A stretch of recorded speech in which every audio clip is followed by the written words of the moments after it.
I can see 7 people have joined so far. I'll wait for 2 minutes more, 2 to 3 minutes more. Let the people get joined. And whosoever is joining, you please write your name and your class roll number. If you don't know your roll number, not an issue.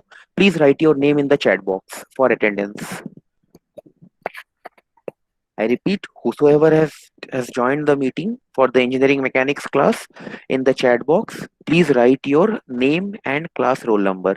If you don't know your roll number, not a problem. Just write your name.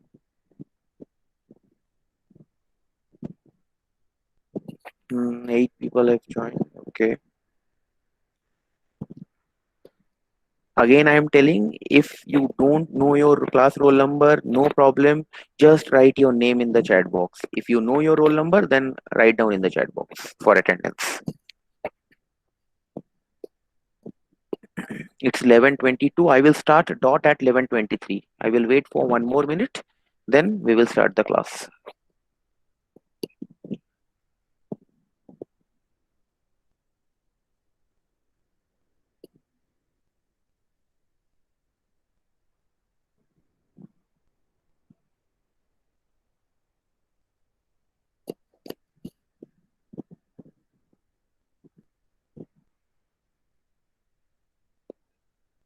Whosoever have joined just now, please give your attendance in the chat box. Write your name and class roll number. If you don't know, write your name. Okay, it's 11:23 a.m. So now I will start the today's class.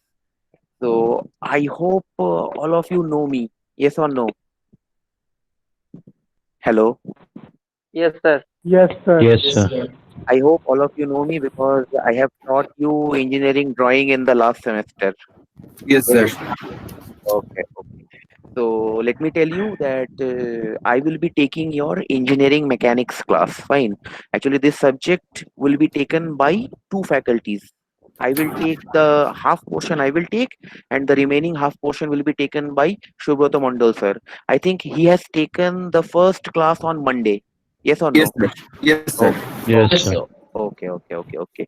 So now what I will be doing is that I will be showing my slides to you. You just let me know that whether the slide is visible to you or not. Fine. Okay. Okay. Okay, sir. Just wait, and no need to write anything. If you feel you can write, what I will do is that, see, once the module gets over, I will be starting with the very first module. Once the module gets over, then I will give the slides to you in your official WhatsApp group. Or what I will do is that I will mail the slides to your class CR, and you can get these slides from your class CR. Fine. Okay, sir. लेकिन एक चीज का ध्यान रखना, खाली slide पढ़ के ही नहीं जाना है एग्जाम में, आपको किताब भी खोल के देखना है। किताब में हो सकता है, मान लो हर एक मॉड्यूल में मान लो 50 प्रॉब्लम है, 60 प्रॉब्लम है, लेकिन मेरे स्लाइड में तो उतना प्रॉब्लम नहीं होगा। मेरे स्लाइड में हर मॉड्यूल से हो सकता है 10 प्रॉब्लम हो, 15 प्रॉब्लम हो। मैं हर एक वैरायटी करूंगा, but you have to practise more and more problems, because आपको भी पता है, आपने ये पढ़ा है। You have studied this engineering mechanics in class 11th physics, if you remember. पढ़ा है कि नहीं 11th के फिजिक्स में? हाँ, सर।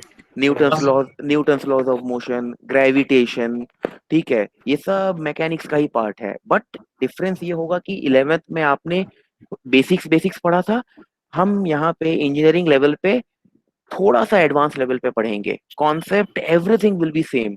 सब हम लोग फिर से रिपीट करेंगे, what is Newton's laws of gravitation, what is Newton's first law of motion, what is Newton second law of motion, what is Newton third law of motion. But थोड़ा सा एडवांस लेवल पे जाएंगे, concept पूरा वही use होगा। Fine.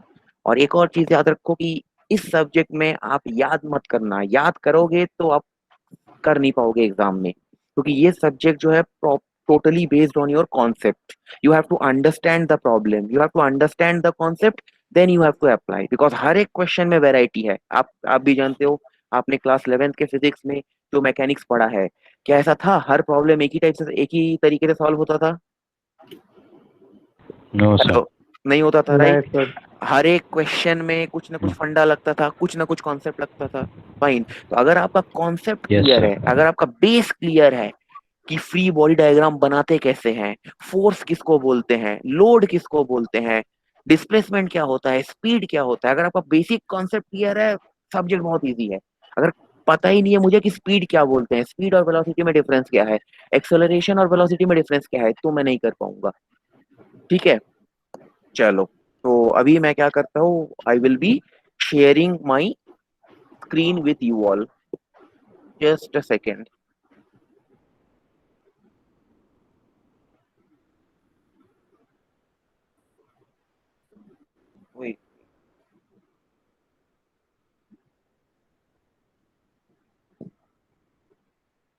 दिखाई दे रहा है?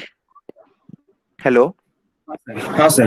दिखाई दे रहा है ना? चलो, ठीक है, ठीक है, ठीक है।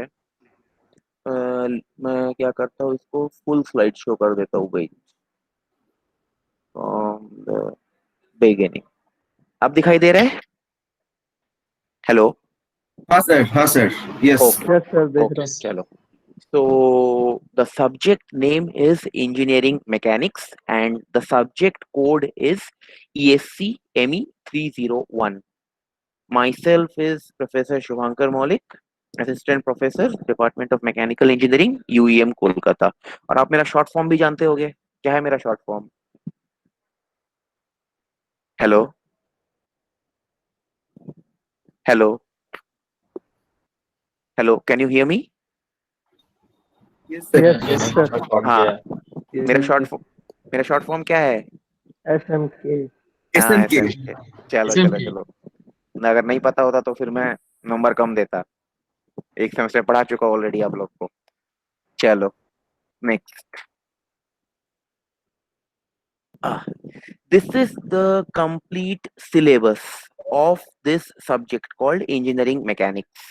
ठीक है, ये सिलेबस मैं आपको बाद में आई थिंक बाय संडे मैं क्या करूंगा, I will WhatsApp you in your official group. Fine.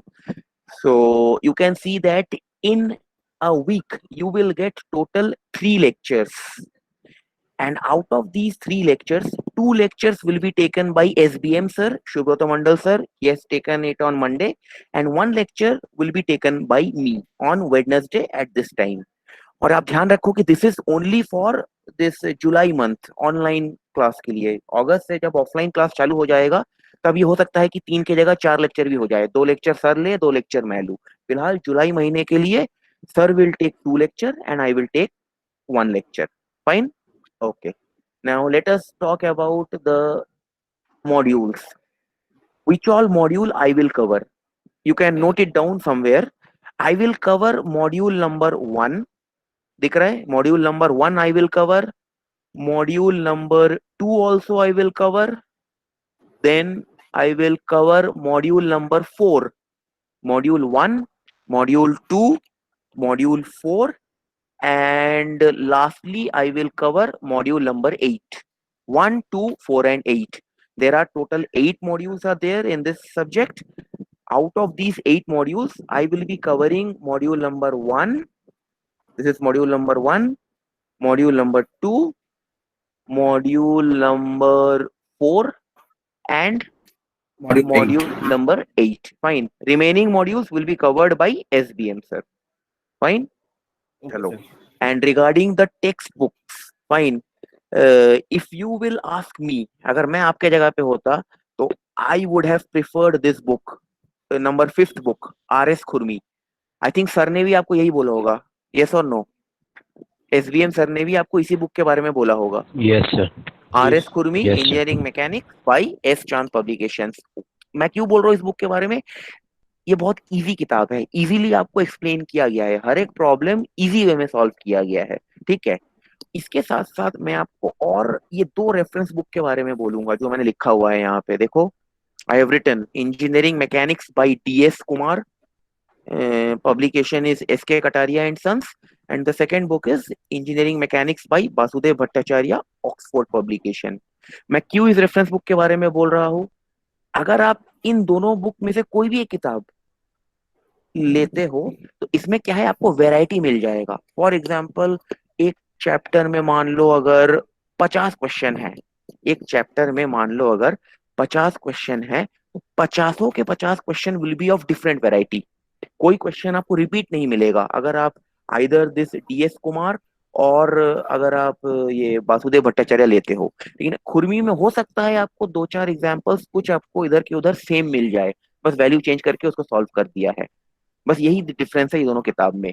But if you will ask me, I will say that you should purchase either you purchase book number 1 और book number 2। why? because आगे जाके अगर आप gate दोगे, gate के बारे में आपको पता ही होगा, ठीक है। अगर आप गेट देते हो तो गेट के लिए this book is very, it's the best book. इधर आप डीएस कुमार पकड़ लो या फिर आप वासुदेव भट्टाचार्य पकड़ लो, इट्स द बेस्ट बुक। तो बेटर है कि आप खरीद लो, लाइफ टाइम के लिए हो जाएगा। आगे जाके मैकेनिकल में कभी भी अगर इंजीनियरिंग मैकेनिक्स में कुछ भी दिक्कत आया, ये दो किताब में से आपको हेल्प मिल जाएगा, ठीक है। और यहाँ आर एस खुरमी जो है आपको शायद लाइब्रेरी से मिल जाएगा, नहीं मिलता है तो मेरे पास सॉफ्ट कॉपी रहेगा। मैं आगे जाके आपको जब आपका ऑफलाइन क्लास चालू हो जाएगा मैं आप लोग को सॉफ्ट कॉपी दे दूंगा, ठीक है। Okay sir. ओके, एक सेकेंड वही।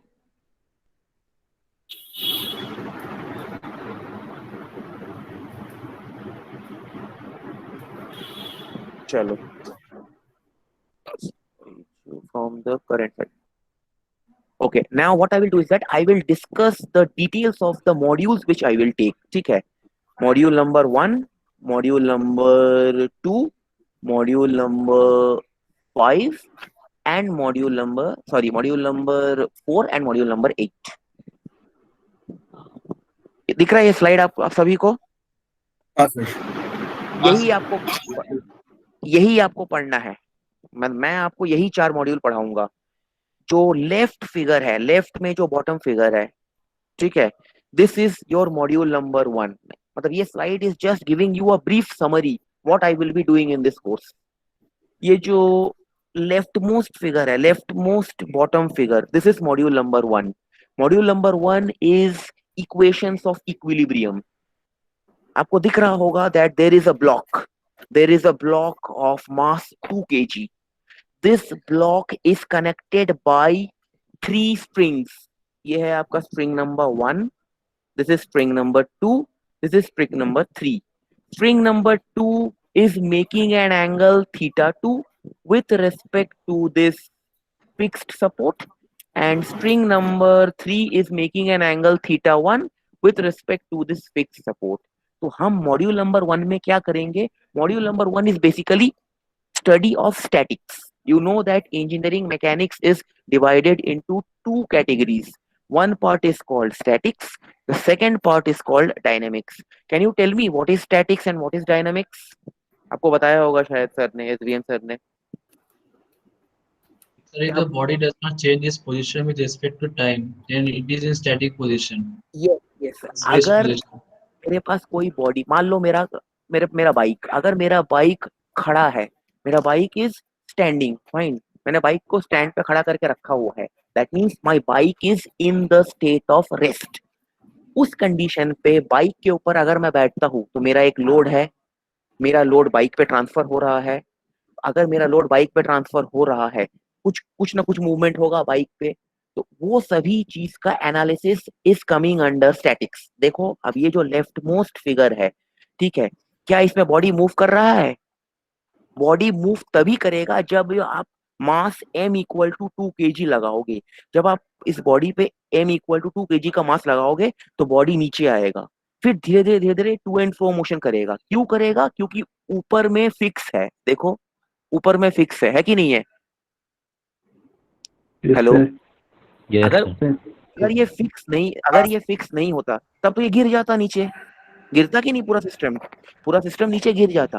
अब मुझे इस पूरे सिस्टम को गिराने से बचाना है। अगर मुझे इस पूरे सिस्टम को गिराने से बचाना है तो मैं क्या करूंगा? मैं इसको फिक्स कर दूंगा वॉल से।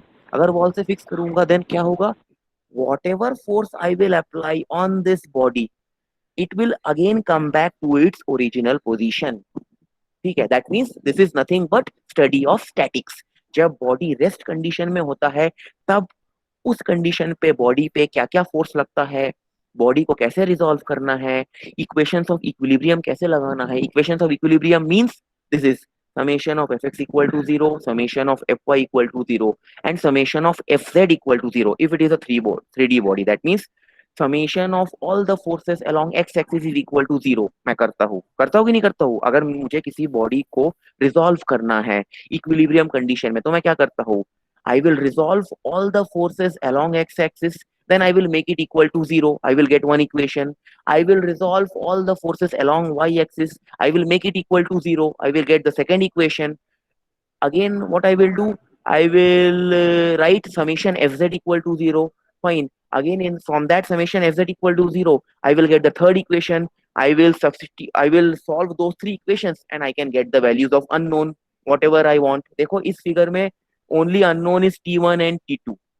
Since it is a 2D body, so what I will do, I will write summation fx equal to 0. I will write summation fy equal to 0. I am in terms of T1 and T2. ठीक है, इसको आप resolve करोगे, आप जानते हो कैसे resolve करते हो, आपने सीखा है क्लास 11th फिजिक्स में सीखा है. Fine. T1 cos theta, T1 sin theta, T2 cos theta, T2 sin theta. Resolve करने के बाद you will be getting these two equations. You will solve these two equations. You will get the value of T1 and T2. अब आया समझ में what we will be doing in module number 1? I have just taken one simple example. This example will change from problem to problem. आया समझ में क्या करने वाला हूं मैं मॉड्यूल नंबर 1 में? हेलो, किसी को कोई डाउट? मॉड्यूल नंबर 1 में हम क्या करेंगे?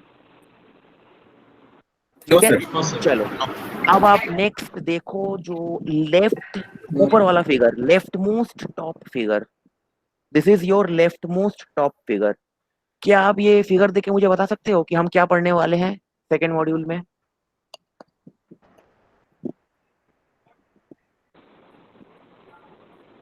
Friction. Yes, very good very good. Friction के बारे में पढ़ेंगे हम, फ्रिक्शन के बारे में पढ़ेंगे. See, I am having two body. One body is placed in a horizontal surface, another body is placed in an inclined plane. But the difference from module number 1 to module number 2 is that ये जो body and this surface दोनों के बीच में क्या difference है? दोनों के बीच में फ्रिक्शन है. ये बॉडी स्मूथ नहीं है, ये सरफेस स्मूथ नहीं है, यहाँ पे फ्रिक्शन है. Due to friction, again what is happening in the body? Again I will draw the free body diagram. Again I will resolve the force. Again I will write the equations of equilibrium, that is fx equal to 0, fy equal to 0, fz equal to 0, and again I will solve the unknown component of the question. आया समझ में? This is your module number 2. Only what is adding? Friction will add in each and every problem. Frictional component will add, means mu will add. Mu is what? Coefficient of friction. Here in module number 1, surfaces will be smooth always. In module number 2, surfaces will never be smooth. There will be some amount of friction. Remaining thing is same.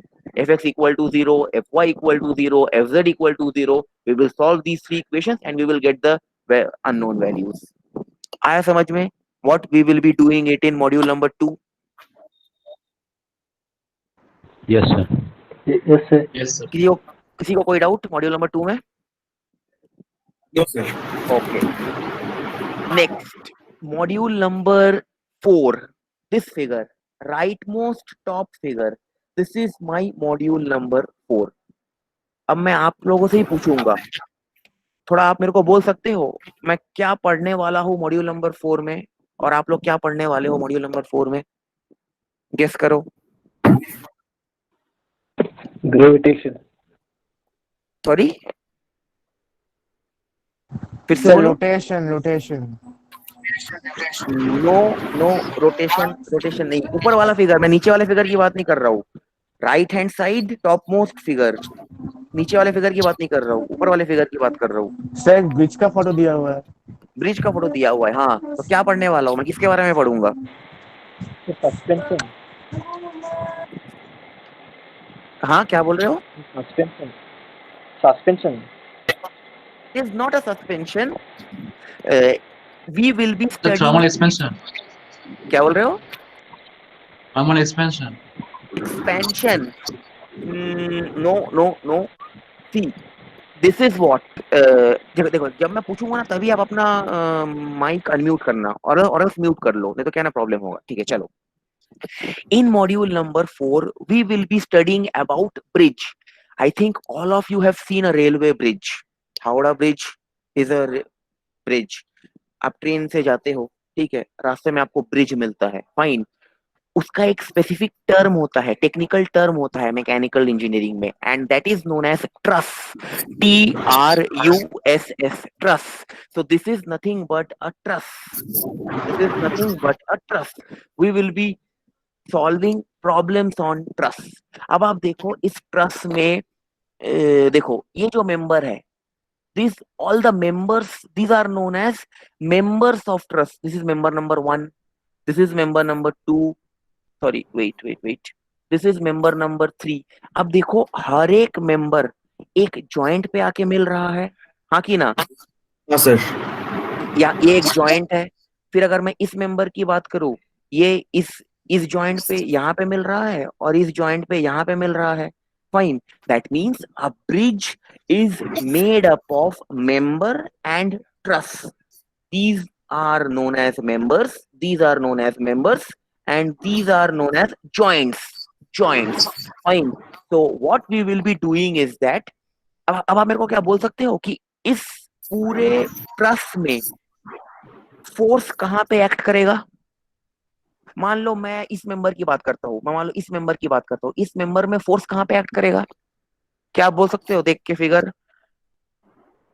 Sir bridge वाला Sir, photo में ना, joints. तो bridge वाले photo में sir नीचे वाला joints. Plate में करेगा और सर एकदम ऊपर एक वाला एक प्लेट में करेगा। सेकंड, एक एक करके बोलो, एक पिलर्स एक करके में बोलो, बोलो।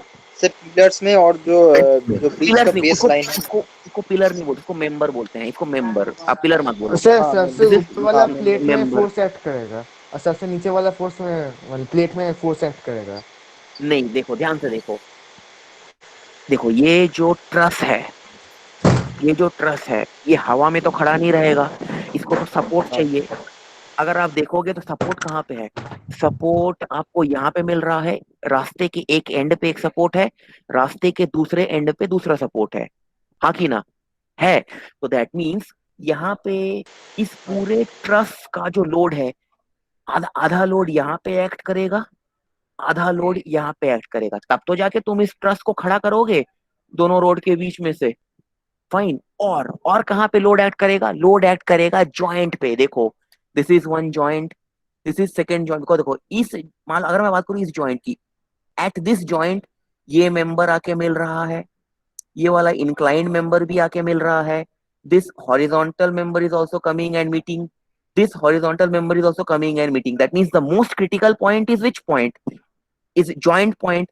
तो इस मेंबर के वजह से इस जॉइंट पे एक फोर्स होगा, सिमिलरली इस मेंबर के वजह से इस जॉइंट पे एक फोर्स होगा, सिमिलरली इस इंक्लाइंड मेंबर के वजह से इस जॉइंट पे एक फोर्स होगा, सिमिलरली इस वर्टिकल मेंबर के वजह से इस जॉइंट पे एक फोर्स होगा, सिमिलरली ऐसे मेरे पास बहुत सारे जॉइंट्स हैं, बहुत सारे जॉइंट्स है, हर एक जॉइंट पे बहुत सारा फोर्स एक्ट करेगा due to several members meeting at that particular joint.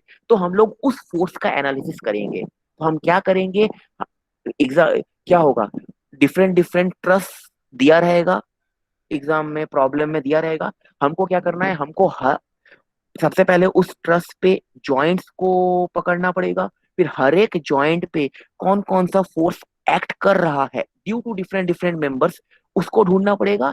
And then again we will apply equations of equilibrium, that is fx equal to 0, fy equal to 0, fz equal to 0, and we will solve the problem।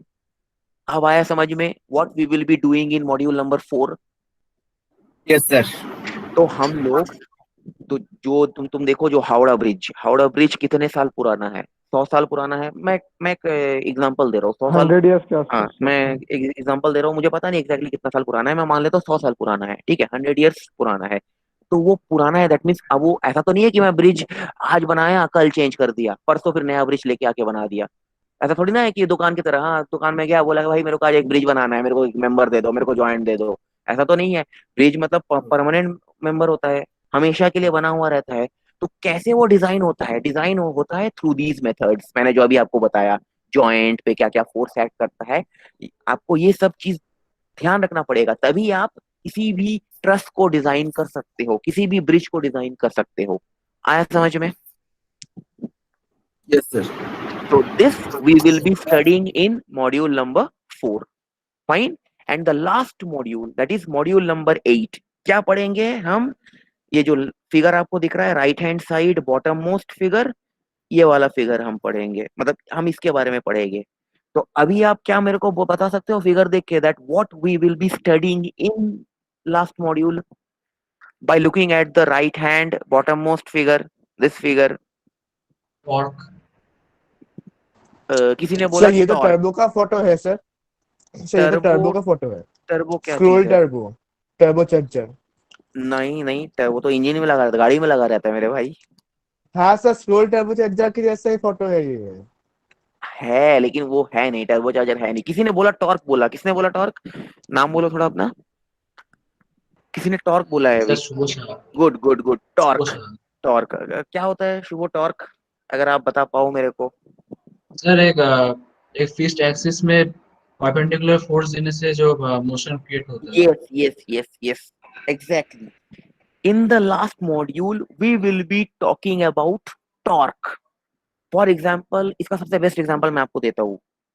Max, आप सभी लोग bike चलाते हो, bike scooty चलाते हो, Yes, sir. ठीक है?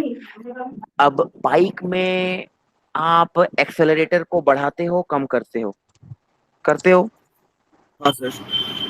तो उसमें आप क्या दे रहे हो? उसमें आप टॉर्क दे रहे हो कि नहीं? कभी टॉर्क इंक्रीज किया मतलब आपने एक्सेलरेटर को बढ़ाया, फिर हाँ। कभी आपने, आपको स्पीड कम करना है गाड़ी का, तो आप क्या करोगे? एक्सेलरेटर को कम करोगे, हाथ को नीचे की तरफ रोटेट करोगे, करोगे कि नहीं करोगे? Yes sir. Yes. Yes sir, yes Yes, sir. sir. So what you are giving? You are giving a torque. आप ट्विस्ट, मतलब आप इसको मोड़ रहे हो। आप अपने, आपका जो जो एक्सेलरेटर उसको आप मोड़ रहे हो, कभी आप ज्यादा मोड़ते हो, कभी आप कम मोड़ते हो, that is your torque. For example, if I am having a shaft, if I am having a shaft, fine, if I want, if I rotate that shaft, I am not rotating fully. अगर मैं किसी भी object को fully rotate कर दूंगा फिर तो rotational motion हो जाएगा। I am not talking about rotational motion. I will give a twist. Twist means twist of 10 degree, twist of 20 degree, twist of 30 degree. आप जब गाड़ी चलाते हो आप क्या पूरा एकदम एक्सेलरेटर को पूरा रोटेट करते हो? No. अगर आप ऐसा करोगे फिर कल आपका फोटो पेपर में आ जाएगा कि आप ऊपर जा चुके हो, हाँ कि ना? ठीक है? आप कितना बढ़ाते हो? 10 डिग्री, 10 डिग्री इसको हल्का बढ़ाया, फिर 20 डिग्री बढ़ाया, फिर 30 डिग्री बढ़ाया, that means you are giving a torque. फिर आपको जब बम्पर आता है आप स्पीड कम करते हो, कैसे कम करते हो? हल्का सा कम किया एक्सेलरेटर को, फिर थोड़ा सा और हल्का इसको टर्न किया, means you are decreasing in terms of angle, 10 degree, 20 degree, 30 degree, from a fixed reference. So that we will be studying it in last module. अब आया समझ में क्या पढ़ूंगा मैं लास्ट मॉड्यूल हाँ में? हाँ सर, हाँ फाइन। सर, हाँ तो सर। यही पूरी कहानी है, मतलब मैं जो आप लोग को पढ़ाऊंगा इस सेमेस्टर में, यही 4 फोटो के इर्द गिर्द घूमेगा पूरा कहानी। किसी को कोई डाउट? आगे बढ़े, हाँ सर। आगे बढ़े। Yes sir. Yes, sir. हाँ सर। ठीक है। अच्छा, जिन लोगों ने अटेंडेंस नहीं दिया है प्लीज आप लोग अपना नाम एंड क्लास रोल नंबर लिखो। If you don't know your roll number, not an issue, right your name. If you know your roll number, right your roll number. चलो नेक्स्ट, फाइन। तो I am starting with module number 1. Module number 1 is your static spot. ठीक है? Module number 1 is your static spot. So first of all, let us define what is engineering mechanics. First of all, let us define what is engineering mechanics. It is the science that deals with the physical state of rest or motion of bodies under the action of forces. अब मेरे को आप ही लोग बताओगे, ये जो line मैंने लिखा है, 2 लाइन, 2 लाइन लिख के क्या मतलब समझ में आ रहा है? मैकेनिक्स का डेफिनेशन क्या है? आप ही लोग समझाओ, मैंने पढ़ा है line. It is the science that deals with physical state of rest और motion of bodies under the action of forces. क्या समझ में आया इससे? अगर समझ, मतलब देखो फोर्सेस जो यार, डिफरेंट एंगल्स में एक्ट करते हैं बॉडी में, सो जिससे बॉडी इक्विलिब्रियम में रहता है और डायनामिक मोशन फॉलो करता है, तो we will study that part. बाकी और कोई आंसर करना चाहेगा? What is engineering mechanics? मैंने जो लिखा है उसी को आप एक्सप्लेन करो, हिंदी में, बंगाली में, जिसमें एक्सप्लेन करना एक्सप्लेन करो। और कोई? ट्राई करो फिर मैं बताऊंगा, ट्राई करो। सर ये बोलो। इंजीनियरिंग मैकेनिक्स तो it is a study that deals with that engineering, क्या बताओ मतलब, एक जब हम लोग कोई चीज बनाते हैं, हाँ, उस हम्म, पीछे जो इंजीनियरिंग एक्सप्लेन हुआ रहता है, उसको ही हम लोग, उस पूरा सब्जेक्ट को हम इंजीनियरिंग मैकेनिक्स बोलते हैं। ना ना ना, देखो, व्हाट इज इंजीनियरिंग मैकेनिक्स। आपके पास एक बॉडी है, आइदर वो बॉडी रेस्ट कंडीशन में हो सकता है या फिर वो बॉडी मूविंग कंडीशन में हो सकता है। अगर रेस्ट कंडीशन में है वो बॉडी, उस रेस्ट कंडीशन में बॉडी में बहुत सारा, फॉर एग्जांपल आप अपने आप को पकड़ लो, ठीक है, अभी आप घर पे बैठे हुए हो, आप रेस्ट कंडीशन में हो, आपका खुद का कुछ वेट होगा 50 kg, 60 kg, 70 kg। That weight of your body is when when you are at the state of rest. Fine. उस कंडीशन पे आपके ऊपर अगर मैं फोर्स अप्लाई करूं, अगर मैं आपको आपके ऊपर प्रेशर अप्लाई करूं, ठीक है, तो मैं क्या कर रहा हूं, मैं आपके ऊपर एक कंप्रेसिव फोर्स अप्लाई कर रहा हूं। उसकी वजह से क्या होगा, उसकी वजह से कुछ डिफॉर्मेशन होगा बॉडी का, होगा कि नहीं होगा। अगर आपका बॉडी रिजिड नहीं है तो, अगर आपका बॉडी रिजिड नहीं है तो डिफॉर्मेशन होगा। अगर आपका बॉडी रिजिड है तो थोड़ा सा कंप्रेस होगा, फिर वापस अपने ओरिजिनल पोजीशन पे वापस आ जाएगा। This is statics. अगर सेम चीज अगर मैं बात करूं, अगर आप मूविंग कंडीशन में हो, मूविंग कंडीशन में हो मतलब आप जब बाइक में बैठे हो, बाइक मूव कर रहा है at a speed of 40 km/h, उस केस में कितना लोड लगा आपके ऊपर, आपका जो खुद का जो लोड है that is 50 kg, plus bike bike colour. Bike का लोड कुछ होगा, मान लो 10 kg। अब बाइक मूव भी कर रहा है कितने स्पीड से, 50 km/h की स्पीड से। अब अगर आप इस पूरे को एक सिस्टम मानोगे, अब इस पूरे सिस्टम के ऊपर अगर आप, अब बाइक कैसे मूव करेगा, बाइक तो ऐसे तो मूव नहीं कर सकता 50 km/h से। आपको बाइक को स्टार्ट करना पड़ेगा, फिर धीरे धीरे आप बाइक को एक्सेलरेट करोगे, मतलब बाइक को आप फोर्स दे रहे हो कि बाइक आगे बढ़े, मतलब एक एक्सटर्नल फोर्स आप अप्लाई कर रहे हो बाइक के ऊपर, फिर वो बाइक चल रहा है। तो मतलब ये कहाँ हुआ, ये हो गया आपका dynamic condition, that is when the body is moving condition. So when the body is in moving condition, during that time whatever forces is acting on the body, if we try to analyze all those forces during moving condition, that is known as dynamics part. And if we analyze all the forces acting on a body in rest condition, that is statics part. And the overall study of the entire phenomena including the statics and the dynamics part is known as engineering mechanics. आया समझ में? हाँ sir. किसी को doubt कोई? Yes. ठीक है, Yes, sir. चलो Yes, sir. अब आगे बढ़ते हैं।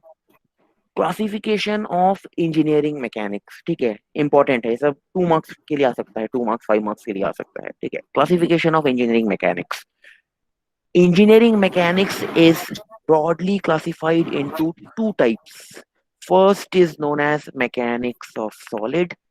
Second is known as mechanics of fluid or fluid mechanics. Fluid mechanics already आप पढ़ चुके हो क्लास 11th फिजिक्स में, हाँ कि ना, पढ़े हो ना? Yes, sir. Yes, sir. Fine. अब फ्लूइड मैकेनिक्स का एडवांस्ड पोर्शन आप पढ़ोगे in the coming semester, that means I think 4th semester में आप पढ़ोगे फ्लूइड मैकेनिक्स का थोड़ा सा एडवांस पोर्शन, जो आपने क्लास 11th में किया है उसी का थोड़ा सा एडवांस पार्ट आप 4th सेमेस्टर में पढ़ोगे, ठीक है। तो अभी हम इस बारे में डिस्कस नहीं करेंगे क्योंकि ये हमारा पार्ट नहीं है फिलहाल, हमारा पार्ट है ये लेफ्ट वाला part. Fine. Again, mechanics of solid is again divided into 2 types. One type is called mechanics of deformable bodies. Second type is called mechanics of rigid bodies. What is mechanics of deformable bodies and what is mechanics of rigid bodies? Deformable bodies का मतलब होता है जो body, मतलब एक ऐसा body जिसके ऊपर आप जब भी फोर्स अप्लाई करो या लोड अप्लाई करो वो डिफॉर्म हो जाता है, आइदर वो टेंशन में डिफॉर्म होगा या वो कंप्रेशन में डिफॉर्म होगा, that is deformable body. What is rigid body? Rigid body का मतलब आप, अगर आपके पास कोई एक ऐसा बॉडी है जिसमें कि आप कितना भी फोर्स अप्लाई करो वो बॉडी डिफॉर्म नहीं होता है, उसको आप डिफॉर्म नहीं कर सकते, that is known as rigid body. आया समझ में? What is deformable body, what is rigid body? Yes, sir. Any doubt so far? Fine. So Yes. we will be talking about rigid body mechanics. That we will be studying rigid body engineering mechanics. You will study deformable body engineering mechanics in fourth semester, and the name of the subject is strength of material. When you study the concept of deformable bodies, that you will study in fourth semester, that is strength of material. At present, in third semester in engineering mechanics, we will discuss about the rigid body. What all things are happening in rigid body if I am applying an external force on this rigid body. Fine. Again, rigid body can be further classified into two types. One is statics, second one is dynamics. मैंने अभी अभी आपको बताया statics का मतलब क्या. Statics का मतलब जब मैं किसी बॉडी को एनालाइज कर रहा हूं when that body is in rest condition. When the body is in rest condition, whatever forces is acting on the body and whatever thing is happening on the in the body, that everything will come under statics. And when the same body is in motion, that means is moving, then on that body, whatever force is acting, whatever thing is happening on that body, then I will call that body under dynamics term. Clear हुआ difference between statics and dynamics? Yes, sir. ठीक है, ये important question है 2 marks का. मैं पूछूंगा ही पूछूंगा exam में, मिड सेम हो एंड सेम हो, मैं पूछूंगा what is the difference between statics and dynamics. तो आपको एग्जांपल के साथ एक्सप्लेन करना है. ठीक है, एक एग्जांपल लेके एक्सप्लेन करना है कि that what is statics, what is dynamics. Fine. और ये गेट में भी पूछा जाता है, 4 ऑप्शन से पूछा जाएगा आपको कंफ्यूज करने के लिए. चारों ऑप्शन एकदम सेम सेम टाइप का रखेगा, आपको एक करेक्ट ऑप्शन पकड़ना पड़ेगा that what is statics and what is dynamics. Fine. Next, again I can classify dynamics into two categories. One part is called kinematics and second part is called kinetics. ठीक है. अब क्या होगा, अब मैं definition पढ़ूंगा. ठीक है, मैंने जो डेफिनेशन लिखा है काइनेमेटिक्स का डेफिनेशन मैं रीड करूंगा, as well as I will read the definition of kinetics. अब आपको मेरे को बोलना है, एक्सप्लेन करना है अपने वर्ड्स में what is kinematics, what is kinetics. आप हेल्प ले सकते हो मेरे डेफिनेशन का हेल्प लेके, आप एक्सप्लेन करना what is kinematics, what is kinetics. Fine. I am defining what is kinematics. Kinematics is description of motion of object independent of the cause of motion. ध्यान रखना हो आप, ये लाइन को ध्यान में रखो, फिर आप एक्सप्लेन करना. This is my kinematics. What is kinetics? Kinetics is both motion, means when I am considering both motion and its causes are considered, then that phenomena will be considered as kinetics. तो अब आप मेरे को बोल सकते हो क्या होता है काइनेमेटिक्स एंड क्या होता है kinetics. You can take the help of my definition and explain in your own words what is kinematics and what is kinetics.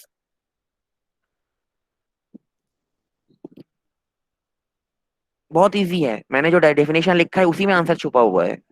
आप देखो पढ़ के और मुझे बोलो what is kinematics and what is kinetics.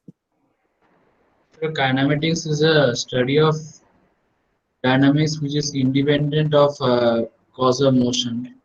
मेरे को एग्जांपल देके एक्सप्लेन कर. ये तो बुकिश डेफिनेशन है, तो किताब में भी मिल जाएगा. मेरे को एग्जांपल देके बताओ क्या है काइनेमेटिक्स एंड क्या है काइनेटिक्स. कोई और ट्राई करना चाहेगा? आप तो पढ़ चुके हो काइनेमेटिक्स, आप पढ़े हो क्लास 11 फिजिक्स में. बोलो. सर सपोज जैसे कि हम लोगों ने कोई बॉल थ्रो किया है. ठीक है, बॉल थ्रो सर किया है. तो सर उसमें तो हम लोग जो उसमें जो बहुत सारा फोर्सेस लगता है उसको तो कंसिडर नहीं करते, सिर्फ मेन जो हम लोग को जो ज़रूरत होता है उसको कंसिडर करते हैं. चलो ठीक है, चलो मैं इसी का एग्जांपल लेता हूँ. बॉल मैंने थ्रो, चलो मैंने बॉल को अब मेरे घर का हाइट है 5 मीटर, मेरे घर का हाइट है 5 मीटर. ठीक है, मैंने अपने घर के छत से बॉल को नीचे गिराया. ठीक है, तो ये क्या है, ये काइनेमेटिक्स है या काइनेटिक्स है? सिंपली मेरे को इसका आंसर चाहिए. This is kinematics. It is kinematics. How, कैसे बोल रहे हो काइनेमेटिक्स है? क्या इसके पीछे का लॉजिक क्या है?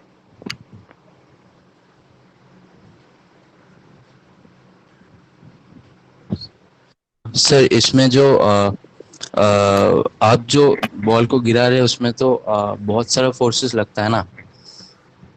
हाँ, सर तो ये कैसे हुआ काइनेमेटिक्स? देखो डेफिनेशन क्या बोलता है।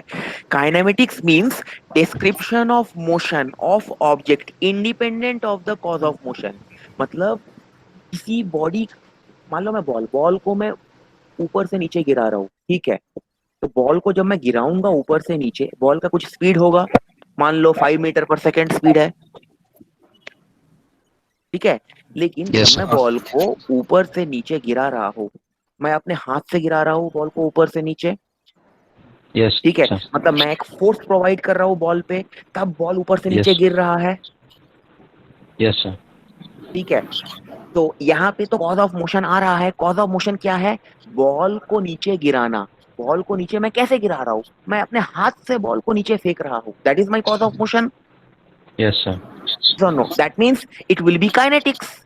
और कि नहीं हो, क्योंकि इसमें तो फोर्स भी इन्वॉल्व है ना, इसमें तो फोर्स भी इन्वॉल्व है, हाँ इसमें तो यस फोर्स सर। इन्वॉल्व है। मैं तो फोर्स पहले बॉल पे अप्लाई किया, फिर बॉल ऊपर से नीचे गिरा, तो that is kinetics.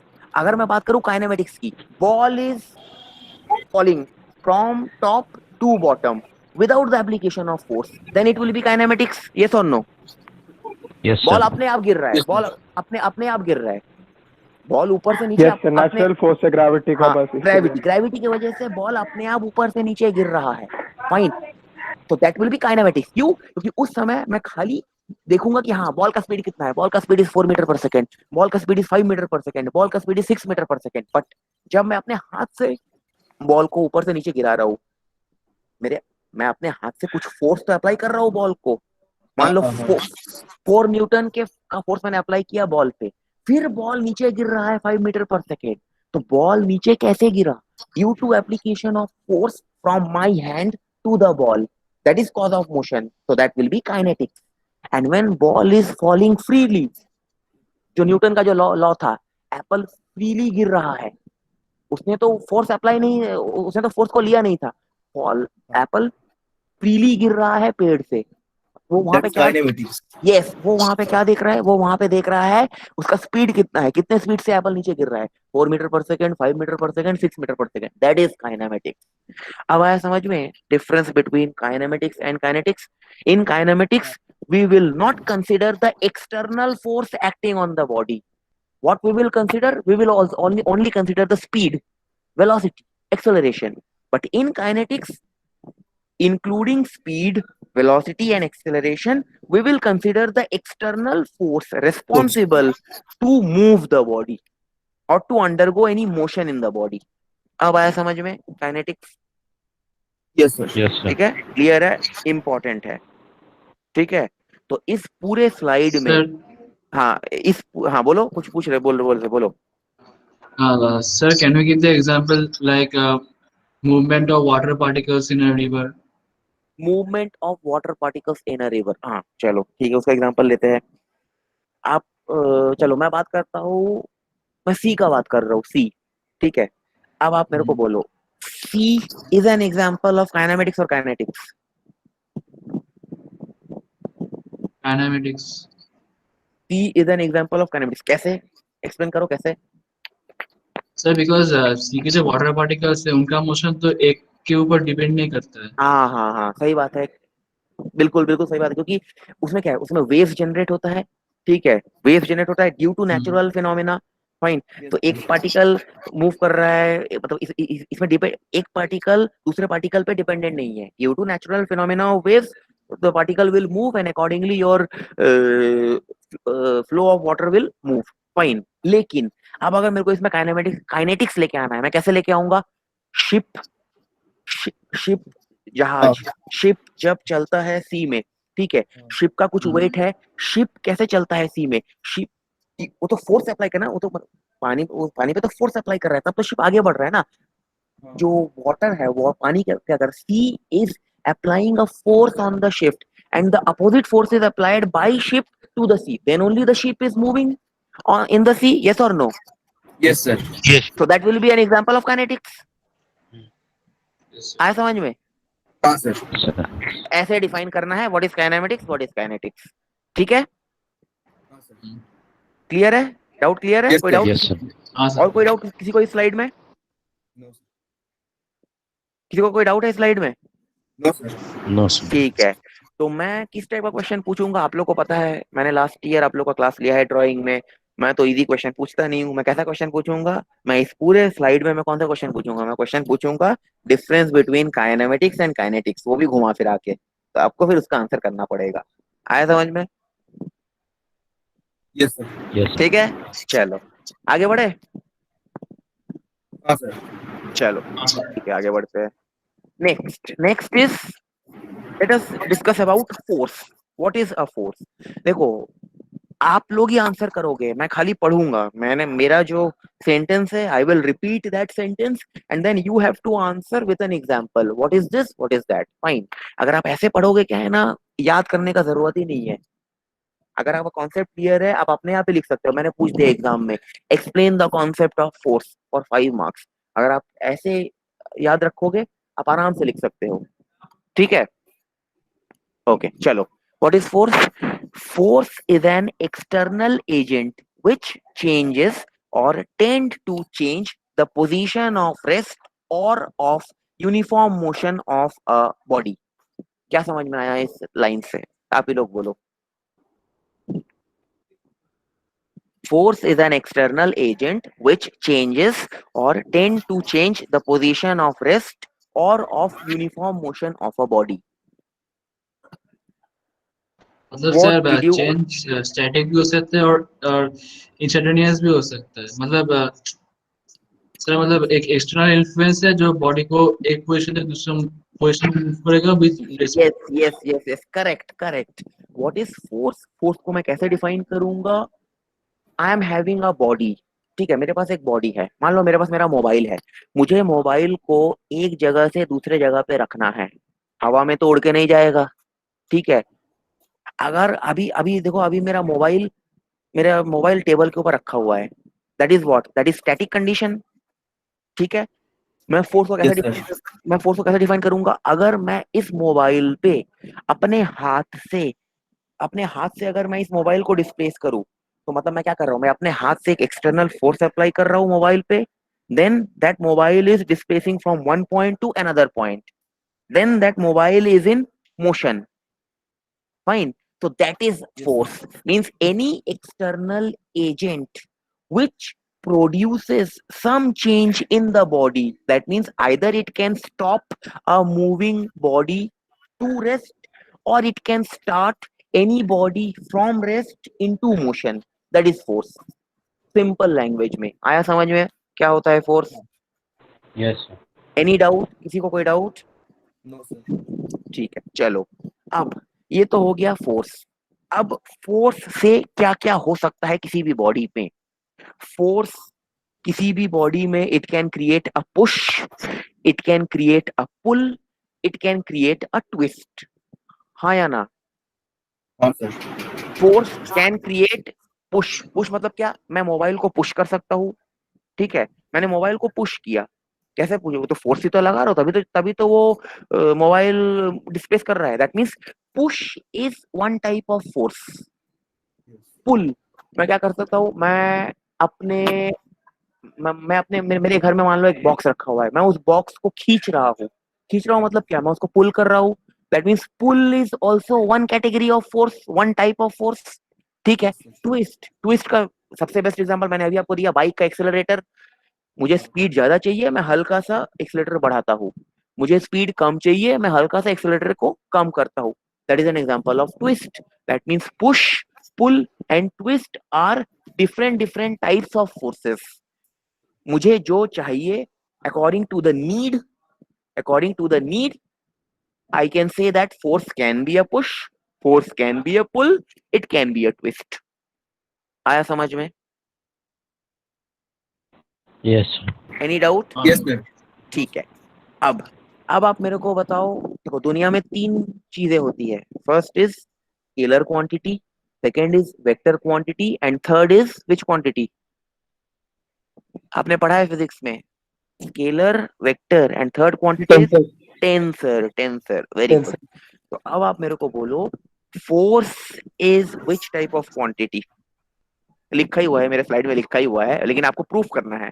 Scalar force ना, फोर्स सर स्केलर देखो कैसे सर, है? फोर्स का डायरेक्शन होता है सर, देखो इसलिए वो स्केलर, डायरेक्शन और मैग्नीट्यूड दोनों व्हाट होता इज है। डायरेक्शन होता है। force is not a scalar quantity. Scalar quantity means, scalar means you are having only a magnitude. अगर किसी भी चीज का अगर मैग्नीट्यूड है, then I will call that yes, that quantity is scalar. क्या फोर्स का खाली मैग्नीट्यूड होता है, डायरेक्शन नहीं होता?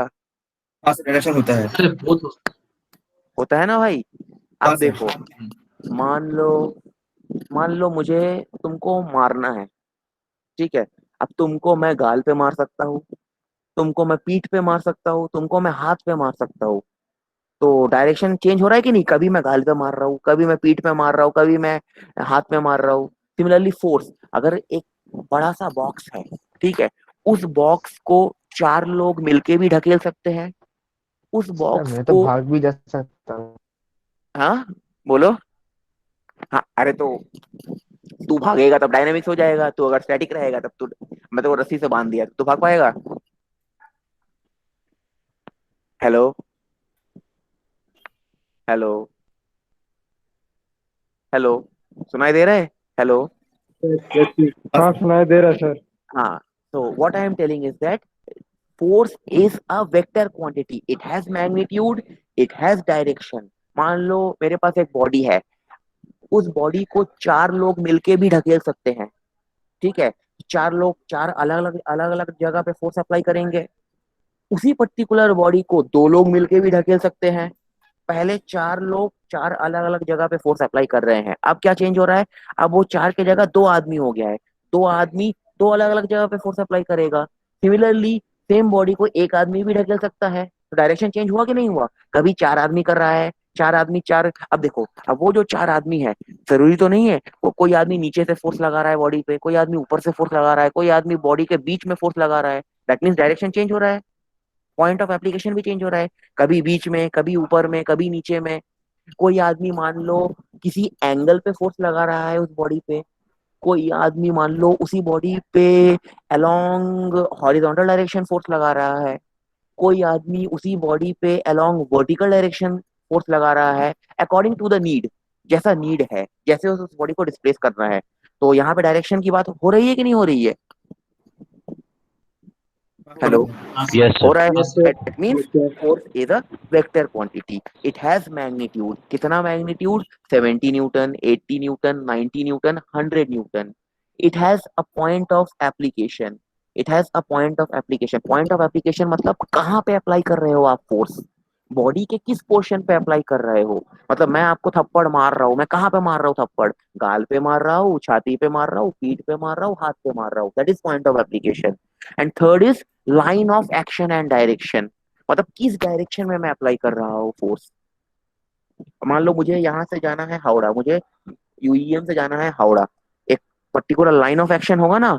हाँ, यहाँ से जाऊंगा मैं न्यू टाउन, न्यू टाउन से जाऊंगा मैं क्या बोलते हैं, कॉलेज मोड़, कॉलेज मोड़ से जाऊंगा मैं आपका पार्क सर्कस। तो वो आपका लाइन ऑफ एक्शन है। मतलब उस लाइन के थ्रू अगर मैं उस रास्ते को फॉलो करूंगा तभी मैं शाहपुर जी से हावड़ा पहुंचूंगा, तभी मैं यूईएम से हावड़ा पहुंचूंगा। सिमिलरली किस डायरेक्शन में मैं फोर्स अप्लाई कर रहा हूँ, किस लाइन में मैं फोर्स अप्लाई कर रहा हूँ, ये भी मेरे को देखना पड़ेगा। That means if I want to define a force is always defined by these 3 points. First one, what is its magnitude? Second point, point of application. That means where you are applying that force. And third point is line of action and direction. That means at which angle you are applying the force. Whether you are applying at an angle of 40 degree with respect to x-axis, or whether you are applying that force parallel to x-axis, or you are applying that force perpendicular to x-axis, and so on. That's why force is a vector quantity. It is not a scalar quantity. It has magnitude, it has direction, it has line of action, and it has point of application. आया समझ में? हाँ sir. Hello, yes हाँ sir. Sir. Yes sir. ठीक है। अब एक example लेते हैं, अब एक एग्जांपल लेते हैं। मैं एग्जाम में डायरेक्टली मैं ये क्वेश्चन नहीं पूछूंगा that prove that force is a vector quantity. मैं क्या कैसे पूछूंगा एग्जांपल में? मैं ये डायग्राम दे दूंगा, ये डायग्राम देके फिर मैं पूछूंगा एग्जाम में कि अब आप एक्सप्लेन करो that force is a vector quantity, और इस डायग्राम को देख के explain what is a force. कैसे करूंगा एक्सप्लेन, देखो what is this diagram, AO is nothing but a ground, OB is nothing but vertical wall, and AC is what, AC is a ladder. That means ये question क्या है, question में एक ladder को रखा गया है एक वॉल पे एट सम एंगल, कितना एंगल मुझे पता नहीं है, कोई एक एंगल होगा। सर हाँ बोलो, क्या आप वो रिटन सबटाइटल बंद कर सकते हैं सर प्लीज? कौन सा सबटाइटल? Very disturbing. अरे सर रिटन हम लोग जो बोल रहे हैं ना तो गूगल उसको स्क्रीन पे टाइप कर रहा है एंड वो हिंदी इंग्लिश का भाई कन्फ्लिक्ट तुम्हारा बहुत सबटाइटल डिजायर हो ऑन गया। किया हुआ है फोन पे, देखो सीसी बोल के ऑप्शन है, वो बंद कर दो।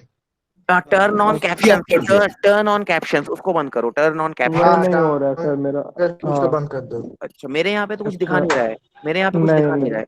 वही पूछ रहे सर कैसे होता है ना, देखिए नहीं सर। वो टर्न ऑन कैप्शन उसी को ही ऑफ करना पड़ेगा। अब हो सकता है अच्छा मोबाइल, अच्छा अगर तुम मोबाइल यूज कर रहे हो तो हो सकता है मोबाइल में वो फीचर ना हो, मुझे पता नहीं, मैं तो लैपटॉप यूज कर रहा हूँ, मेरे यहाँ पे ऐसा कुछ दिखा नहीं रहा है। है सर है अच्छा देखिए। दिखा रहा है, अच्छा फिर हाँ मैं थैंक यू सर और थैंक यू मोबाइल सर। में भी है, मोबाइल में भी होता है। अच्छा फिर मैंने, हाँ हाँ हो गया अच्छा हो फिर गया हो मैंने ऑफ गया। नहीं किया होगा, ठीक है ठीक थैंक यू सर। है। अब चालू करूँ, अब मैं आगे चालू करूँ? हाँ सर थैंक यू। ठीक है चलो। तो व्हाट आई वाज डिस्कसिंग, हाँ, in this question OB is a wall, vertical wall। आप थोड़ा ना अपना म्यूट करो, जो भी बंदा है मैं म्यूट करो, मुझे डिस्टरबेंस हो रहा है थोड़ा, फिर जब मैं क्वेश्चन पूछूंगा फिर आप अनम्यूट कर लेना अपने आप को, ठीक है चलो। OB is a vertical wall, AO is ground, OB is vertical wall, AO is ground। Now what is there, ladder is placed on the wall in Akash such दा, a way that it is making an angle theta হ্যাঁ with respect to the ground। Akash the Hello, হয়েছে ফ্রেন্ডে দাও hello, কি please mute yourself, whosoever এক is second talking। কাজ করছে করো। Hello, hello, whosoever is hmm talking, please mute yourself, otherwise it is disturbing in between। Yes, so what I অগ্নিকো was talking, mute কর, mute हाँ, करो अग्नि को। okay, অগ্নিকো mute. okay, what I was talking, this is a ladder, this ladder is placed on the ground at some angle, say this angle is theta, and it is placed on this vertical wall OB at point C. That means AC is your ladder. And on this ladder, a load of 700 Newton is acting at point D, at point D, at a distance of 2 meter from point A, at a distance of 2 meter from point A। This is my question. This is question में, ये मैं जो बोल रहा हूँ ये बोला नहीं रहेगा क्वेश्चन में, only this diagram will be given to you and it will be told to you that AO is ground, OB is wall, AC is ladder, and this 700 Newton force will be given to you and it is acting at a distance of 2 meter from point A will be given to you. Now by the help of this diagram you have to define force. How I will define force? I know a force is defined by 3 points. What are those 3 points? First point is magnitude. Now can you tell me in this question what is the magnitude of the force? What is the magnitude of the force? 700 Newton. 700 Newton. Where it is sir 700। fine. So first point is clear. I have calculated Yes. the magnitude. Magnitude is 700 Newton. Second point, how to define force?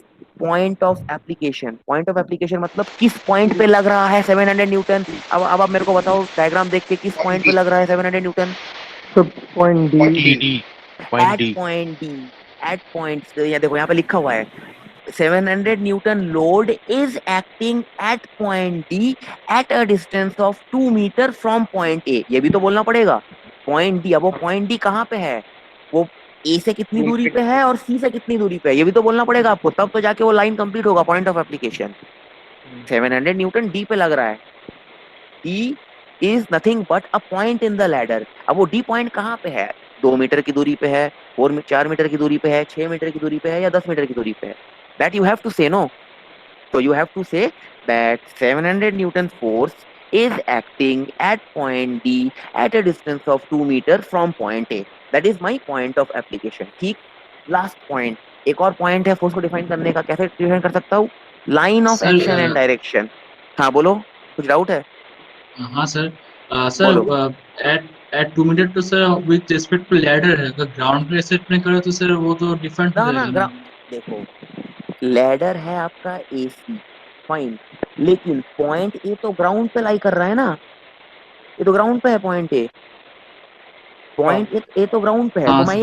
तो मैं ये बोल सकता हूँ ना, 700 newton force is acting on the ladder at point D from the ground which is nothing but point A at a distance of 2 metre. अब clear है मेरा सेंटेंस? हाँ yes hello, yes sir. Fine sir हाँ, sir 2 metre तो लो, sir perpendicular distance नहीं है डी से। जरूरी नहीं है, परपेंडिकुलर हो भी सकता है, नहीं भी हो सकता है। अगर क्वेश्चन में तुमको देखो, अगर तुम परपेंडिकुलर की बात करोगे तो तुम्हारा डिस्टेंस ये आएगा, ये डिस्टेंस आएगा, ठीक है। अब ये अगर ये डिस्टेंस तुमको तो फिर निकालना पड़ेगा, तुमको ज्योमेट्री लगा के निकालना पड़ेगा। तो और तुम ये नहीं बोल सकते क्योंकि ये क्वेश्चन में, तुम्हारा क्वेश्चन में क्या दिया है, क्वेश्चन में it is given that 700 Newton ये दिया हुआ है और ये डिस्टेंस 2 मीटर दिया हुआ है, तो तुम वो बोलोगे कि हॉरिजॉन्टल डिस्टेंस, क्वेश्चन में तो दिया ही नहीं है, तुम कैसे बोल सकते हो कि हॉरिजॉन्टल लग रहा है? डिस्टेंस नहीं बोल सकते, क्वेश्चन में जैसा दिया है you have to react accordingly. अगर क्वेश्चन में मैं कुछ ओके दे सर। देता, मान लो अगर मैं देता यहाँ पे this horizontal distance is 3 metre, then आपको फिर एक्सप्लेन करना पड़ता that force 700 newton is acting at point D at a horizontal distance of 3 metre which is at a distance of 1 metre from the ground and that ground point is point A. आप समझा मैं जो हाँ बोल sir. रहा हूँ? ऐसे define करना है, तो जैसा सर क्वेश्चन में डायग्राम बोलेगा। हाँ बोलो। सर डायग्राम में जो 700 न्यूटन फोर्स एक्टिंग हो रहा है यस, सर, वो ग्राउंड से परपेंडिकुलर है या लैडर पे परपेंडिकुलर है?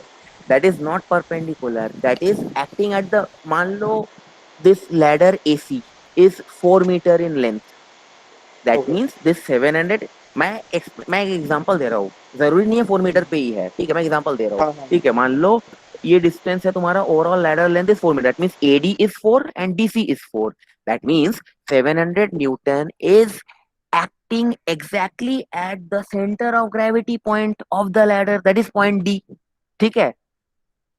ओके।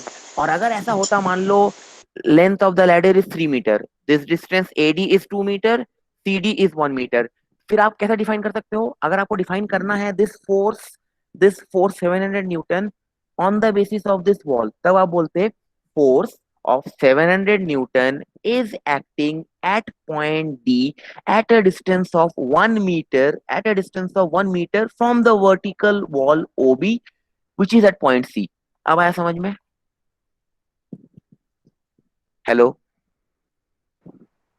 हेलो, यस सर, हाँ यस सर। सर। आया? तो हाँ ऐसे सर। डिफाइन करना है, मतलब मैं इस डायग्राम से मैं कम से कम 10 क्वेश्चन बना सकता हूँ, तो आपको डायग्राम को देख के then you have to explain your answer. मैं तो बहुत कुछ इसमें हेरा फेरी कर सकता हूँ, डायग्राम में तो मैं बहुत कुछ कर सकता हूँ, ठीक है। मैं इस 700 न्यूटन को किसी एंगल पे लगा सकता हूँ, angle at an angle of 60 degree, ठीक है, फिर उस हिसाब से आपको एक्सप्लेन करना पड़ेगा क्वेश्चन को। आ रहा है बात समझ में मैं जो बोलना चाह रहा हूँ? हाँ hello, sir. Yes sir. Fine. Yes sir, yes. समझ में आ मतलब मैं आपको एक हाँ सर। सिंपल एग्जांपल देके I am giving you that in how many ways question can be created from this simple question. आ रहा है समझ में? हेलो, हाँ सर। जी sir. fine, okay, and the last point is line of action and direction, line of action and direction। अब आप मेरे को बोलो line of action and direction के हिसाब से कैसे आप डिफाइन करोगे फोर्स को, बोलो। Line of action is what? Line of action देखो, फोर्स का line So of it is a action, line. So it is a line in which a force acts. No no, The line axis. Sir, line the of action, force is हाँ, applied on the particular surface of the body. Okay. No no, see, So, जे surface से ऊपर ते जे है ये पूछता हूँ। See line of action means, मान लो यूईएम से जाना है हावड़ा, ठीक है, 3 रास्ता है, एक है सीधा रास्ता, बाकी 2 थोड़ा टेढ़ा रास्ता है, ठीक है। तीनों ही रास्ता अगर मैं लूंगा तो मैं यूईएम से हावड़ा पहुंचूंगा, ठीक है। अब वो जो 3 रास्ता है, that is what, that is your line of action, that is your line of action. अब अगर इस क्वेश्चन में देखूं मैं, लोड कौन सा लग रहा है? लोड इज 700 न्यूटन, इसका लाइन ऑफ एक्शन क्या है? This load is acting vertically downward at point D, then line of action is what? Line of action is a load of 700 Newton is acting at point D vertically downward. This is your line of action. आया समझ में? Hello, किस direction में act कर रहा है वो load? हाँ सर। वो लोड, अब ये लोड 700 न्यूटन मान लो at an angle of 60 degree with respect to X axis भी एक्ट कर सकता था इस क्वेश्चन में, तब आपका आंसर चेंज हो जाता। आपका आंसर क्या होता? Force of 700 Newton is acting on the ladder at point D at an angle of 60 degree with respect to x-axis. This is your line of action. आ रहा है बात समझ में? टेढ़ा रास्ता। अभी मैंने जो बोला था वो सीधा रास्ता, हावड़ा से आपका यूईएम से हावड़ा। अभी जो मैं बोल रहा हूँ 60 डिग्री वाला चक्कर, दैट इज टेढ़ा रास्ता। आया समझ में? Hello, Yes, sir. Any doubt? No sir. No, sir. ठीक है, तो चलो अभी भाई हो रहा है आपका 12:27, तो अभी बंद करें यहाँ पे फिर क्लास, क्या आगे करना है continue? Hello, After sir lunch. खाना खाना सर। ठीक है ठीक है, तो फिर अभी मैं यहीं खाना पे खाना फिर, ठीक है अभी फिर मैं यहीं पे स्टॉप करता हूँ। ठीक है, तो सबने अटेंडेंस दे दिया है? यस तो सर। अटेंडेंस सबने दे दिया है तो yes sir. Yes, sir. Yes ठीक सर। है ठीक Yes, है sir. ठीक है। तो अब आप मेरे को बोलो, मैं और आपका हार्डली 2 मिनट लूंगा, और 2 मिनट और हार्डली लूंगा। बोलो, कोई दिक्कत अभी तक जो आज का क्लास में जो मैंने पढ़ाया, कुछ प्रॉब्लम कहीं पे, कुछ दिक्कत No, sir. समझ में आया कि नहीं आया No, sir. कुछ? ठीक है, सब क्लियर है? Yes sir. हाँ, sir. ठीक है, ओके।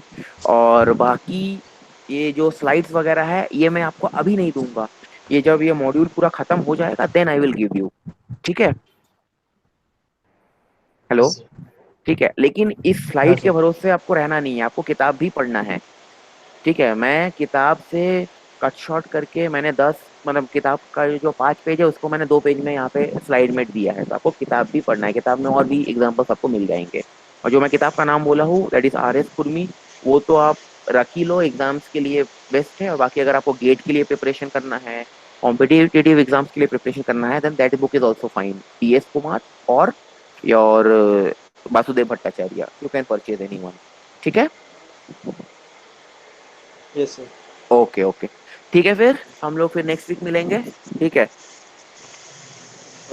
ओके।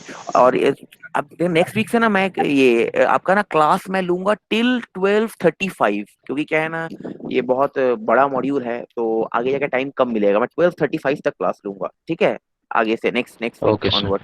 ठीक है, चलो, okay sir. Okay, thank you okay फिर, sir, thank bye you thank sir. Bye. Thank you ठीक सर। है, okay okay thank okay, you. Bye bye bye. Bye sir.